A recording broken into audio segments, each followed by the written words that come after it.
లూకాసు వార్త 6వ అధ్యాయం 22 వచనం. మనుష్య కుమారుని నిమిత్తము మనుషులు మిమ్మును ద్వేషించి వెలివేసి నిందించి మీ పేరు చెడ్డదని కొట్టివేయినప్పుడు మీరు ధన్యులు. స్తోత్రం దేవసారు ఉన్నతుడా. ఈరోజు ఈ యొక్క వాక్యాన్ని ధ్యానిస్తూ ఉండగా ప్రతి వారికి వినగల చెవి, గ్రహించగల హృదయం అనుగ్రహించి విత్తబడిచిన వాక్యం వ్యర్థం కాకుండా ప్రతి హృదయంలో నాటబడి ఫలించి నూరంతల పంట అనుభవించిన కృప చూపించమని యేసుక్రీస్తు నామములో ప్రార్థించి నమ్మి పొందుకుని నమ్మ పరమ తండ్రి, ఆమేన్. ప్రియులను గమనించాలి, మన జీవితంలో ప్రతికూల పరిస్థితులు ఎదురైనప్పుడు, ఊహించిన పరిణామాలు ఎదురైనప్పుడు స్తుతించాలి. స్తుతి మీ స్థితిని మారుస్తుంది. హల్లెలూయా. ఒక అద్భుతమైన సంఘటన మీతో పంచుకోవాలని చెప్పి నేను ఆశపడుతున్నాను. రిచర్డ్ ఓమ్రాండ్ అనేటువంటి ఒక గొప్ప దైవ సేవకుడు ఉన్నాడు. ఆయన రుమేనియా దేశంలో 14 సంవత్సరాలు ఈ యొక్క క్రైస్తవ విశ్వాసం నిమిత్తం చెరసాలలో బంధించబడ్డాడు. ఆయన్ని ఎక్కువ దెబ్బలు కొట్టారు.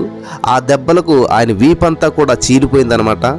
వారానికి ఒకసారి ఒక రొట్టె ముక్క మాత్రమే ఆయన గదిలోకి విసిరేటువంటి వారు. వారానికి ఒక రోజు ఒక రొట్టె ముక్క, అలాగ 10 వారాలకు ఒకసారి ఆయన తనకు లభించేటువంటి ఆ రొట్టె ముక్కతో ఒక దానిని దశంభాగం తీసి, 10 రొట్టెలో ఒకటికి దశంభాగం కదా, ఆ 10 ముక్కల్లో ఆ 10 రొట్టెలు ఒక రొట్టెని దశంభాగం తీసి ఆ చెరసాల్లో ఖైదీలందరిలో మరి మిక్కిలి బలహీనంగా ఉండేటువంటి వ్యక్తికి దండిస్తూ ఉండేటువంటి వాడు. చూసారా, మనం అనుకుంటూ ఉంటాం ఏదో ఉంటే దేవునికి ఇద్దామని చెప్పి. ఉంటే కాదు ప్రియులారా, ఇచ్చే మనసుంటే ఏ విధంగానే సరే దేవునికి ఇవ్వగలుగుతాం. గమనించాలి, స్తుతి తెచ్చినటువంటి అద్భుతం ఎలా ఉంటుందో గమనించాలి. 10 రొట్టెలు అదని ఎప్పటికి ఇచ్చేటువంటి వారానికి ఒక రొట్టె ఇచ్చేవారంట. 10 వారాలకి 10 రొట్టెలు అవుతాయి కాబట్టి అందులో ఒకటి మళ్ళీ అందులో ఇంకా బలహీనంగా ఉన్నటువంటి వారికి ఆయన ఏం చేసేవాడంట, ఇస్తూ ఉండేటువంటి వాడు. దీర్ఘకాలంగా ఆ చెరసాల్లో ఉండిపోయాడైనా, ఒకటి కాదు 2 కాదు, చాలా సంవత్సరాలు ఉండిపోవడం వల్ల ఈ రిచర్డ్ ఓమ్రాండ్ గారికి చూడ్డానికి ఇంకా మాంసం అంతా కూడా హరించుకుపోయి అస్థిపంజరంలాగా కనబడేటువంటి వాడు. గమనించాలి ప్రియులారా, కమ్యూనిస్టు ప్రభుత్వం ఆయన్ని ఎక్కువగా హింసిస్తూ వచ్చింది. ఆ చెరసాలలో ఆయనకు కనీసం బైబిల్ కూడా ఉండేది కాదంట. ఈరోజు మీ చేతుల్లో బైబిల్ ఉన్నది, కానీ ఉపయోగించుకో మనం. ఆ రోజుల్లో కనీసం బైబిల్ కూడా లేదంట. కాబట్టి ఆయన ఏం చేశాడు, అంతకుముందు కంఠస్థం చేసినటువంటి బైబిల్ వాక్యాలని పదే పదే వల్లిస్తూ అదే మనసులో మాట్లాడుకుంటూ ఆ విధంగా ప్రభునందు ఆనందిస్తూ ఉండేటువంటి వాడు అంట. హల్లెలూయా. ఒకరోజు లూకాసు వార్త 6వ అధ్యాయం 22-23 వచనాలకు ఆయనకు మళ్ళీ గుర్తొచ్చాయంట. ఏమని? మనిషి కుమారుని నిమిత్తం మనుషులు మిమ్మల్ని ద్వేషించి వెలివేసి నిందించి మీ పేరు చెడ్డదని కొట్టివేసినప్పుడు మీరు ధన్యులు. ఆ దినమందు మీరు సంతోషించి గంతులు వేయడి, ఇదిగో మీ ఫలం పరలోకమందు గొప్పదయ్యుండును. వారి పితరుల ప్రవక్తలకు అదే విధముగా చేసిరి. హల్లెలూయా. ప్రియులు గమనించాలి, ఈ వచనాన్ని గుర్తుకు రాగానే ఆయన ఆ వాక్యాలను పదే పదే చెప్తూ సంతోషంతో గంతులు వేశాడంట. హల్లెలూయా. ఆయన 6 అడుగుల కంటే ఎత్తుగా ఉండేటువంటి వాడు, కానీ ఆయన బంధించబడినటువంటి చెరసాల గది మాత్రం 4 అడుగులే. 4 అడుగులు, దాంట్లో 6 అడుగులు మనిషి ఎలా గంతులు వేశాడు, ఎలా సంతోషించాడు. కాబట్టి ఆయన తిన్నగా లేచి గంతులు వేయలేకపోయారు. ఆయన్ని ఆ వాక్యం చేత కలిగినటువంటి ఆనందాన్ని బట్టి తనకు వీలైనంత వరకు నిటారుగా నిలబడి ఆయన సంతోషించి గంతులు వేచి ఉన్నాడు.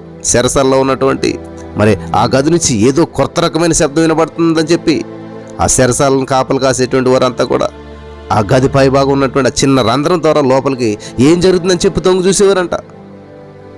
దీనుడైనటువంటి రిచర్డ్ గారు మరి సంతోషించి గంతులు వేయటాన్ని కళ్ళారా చూసి ఆయనకి పిచ్చి పట్టేసింది అనుకున్నారంట వాళ్ళంతా కూడా.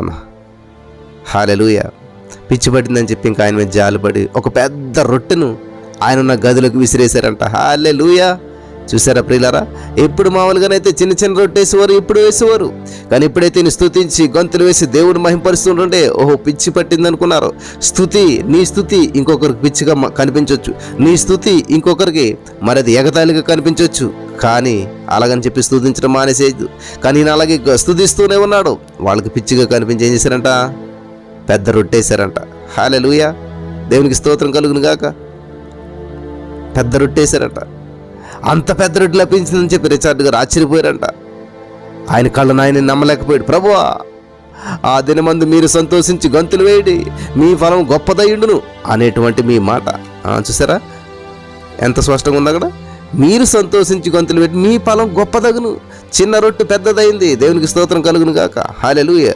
స్తుతి తెచ్చినటువంటి పెద్ద రొట్టె ఏం తెచ్చిందంటే స్తుతి. నిజమైంది ప్రభా, నువ్వన్న మాట నెరవైంది. మీలో సంతోషించి ఆనందించి గంతులు వేయమన్నావు. నేను నిజంగా అలా సంతోషించి గంతులేశాను. మీ ఫలము గొప్పదయ్యుండును అన్నావు. నిజమే, మా ఫలము నా చిన్న రొట్టె కాస్త పెద్ద రొట్టె అయింది. హల్లెలూయా. పరలోకముందు మాత్రమే నాకు ఫలం గొప్పదయ్యుండునని చెప్పి తలంచాను. దానిని తలంచే నేను సంతోషించాను. అయితే పరలోకంలో కావాలి నాకు ఏదో ప్రతిఫలం వస్తుంది, అక్కడ గొప్ప ప్రతిఫలం పొందుకుంటాం అనుకున్నాను. కానీ నేను సంతోషించి గంతులు వేస్తే ఈ భూమి మీద కూడా నాకు గొప్ప ఫలం కలుగుతుంది అని చెప్పి ఇప్పుడే గ్రహించాను. నేను పరలోకంలో ప్రతిఫలం చూస్తాను అనుకున్నాను, కానీ భూమి మీదే చూస్తానని నేను అనుకోలేదు. పరలోకంలో నేను సంతోషిస్తాను అనుకున్నాను, కానీ భూలోకంలో కూడా నిన్ను స్తుతిస్తే అద్భుతాలు జరుగుతాయని చెప్పి ఇప్పుడు నాకు తెలిసిందని చెప్పి ఆ గొప్ప సేవకుడు గ్రహించాడంట. హల్లెలూయా. నేను ఇప్పుడే గ్రహించుకున్నానయ్యా అని చెప్పి ఆయనను మళ్ళా పరవశమైపోయి ఆనందవశుడైపోయి మరి ఆనంద పరవశులైపోయి గంతులు వేయటం సాగాడంట. హల్లెలూయా. ఒక పెద్ద రొట్టె యొక్క విలువ మనకు తెలియకపోవచ్చు, ఎందుకంటే సమృద్ధి అయిన ఆహారం ఉంది కాబట్టి. హల్లెలూయా. ఎప్పుడు తెలుస్తుందంటే మనము కూడా ఆ దైవజనుని వలె 14 సంవత్సరాలుగా చెరసాలలో ఉంచబడి వారానికి ఒక రొట్టె తొనక మాత్రమే మీకు ఇవ్వబడిన పరిస్థితుల్లో హఠాత్తుగా ఒక పెద్ద రొట్టె మొక్క లభించినట్లయితే అప్పుడు అదెంత గొప్ప ప్రతిఫలమో అప్పుడు మనకు బాగా అర్థమవుతుంది. నా ప్రియమైనటువంటి సహోదరి స్నేహితులారా, సనిగే ఆత్మను తరిమి వేయండి. ఒకవేళ మీరు సనిగేటువంటి స్వభావం మీలో ఉంటే, ఎందుకు నాకు ఈ జీవితం, ఎందుకు నాకు పరిస్థితి, నాకే ఎందుకు ఇలాగా, ఏం జరుగుతుంది, ఏంటిది, ఇదంతా ఏంటి, అదంతా ఏంటి అనేటువంటి పరిస్థితుల్లో మీరు ఉన్నట్లయితే ఈ రోజున దేవుడు మీతో మాట్లాడుతున్నాడు. నా జీవితంలో ఎందుకు నాకు ఈ ప్రతికూల పరిస్థితులు, ఏం చేయాలి, ఎందుకు ఇలా జరుగుతుంది అని చెప్పి మీరు అనుకుంటున్నట్లయితే ఈ రోజున దేవుడు మీతో మాట్లాడుతూ ఉన్నాడు. నా ప్రియమైనటువంటి సహోదరి స్నేహితులారా, జాగ్రత్తగా ఉండండి. ఆ సనుగుడిని మీలో నుంచి తరువేయండి. ప్రతి శోధనలోనూ పరీక్షలోనూ ప్రభుని స్తుతించి ఆనందించినట్లయితే గొప్ప మేలు మీరు పొందుకుంటారు. ప్రార్థన మరియు స్తుతి మీ చెంతకు దేవుని అద్భుతాలను మోసుకొని తీసుకుని వస్తుంది. కాబట్టి ఎవరైతే ప్రార్థన చేస్తూ స్తుతిస్తూ ఉంటుంటారో మీ దగ్గరకు అద్భుతాలు మిమ్మల్ని వెంబడిస్తాయి. హల్లెలూయా. దేవునికి స్తోత్రం. కాబట్టి ఈరోజు ఈ యొక్క నిజ సంఘటన ద్వారా దేవుడు మీ జీవితంలో చేసినటువంటి కార్యాలను బట్టి స్తుతిస్తూ థ్యాంక్ యూ జీసస్, దేవుని మహింపరుస్తూ, దేవుని కనపరుస్తూ, దేవునికి ఇష్టానుసారమైన జీవితాన్ని జీవించడానికి కృప చూపించి నడిపించి బలపరచును గాక. ఆమేన్.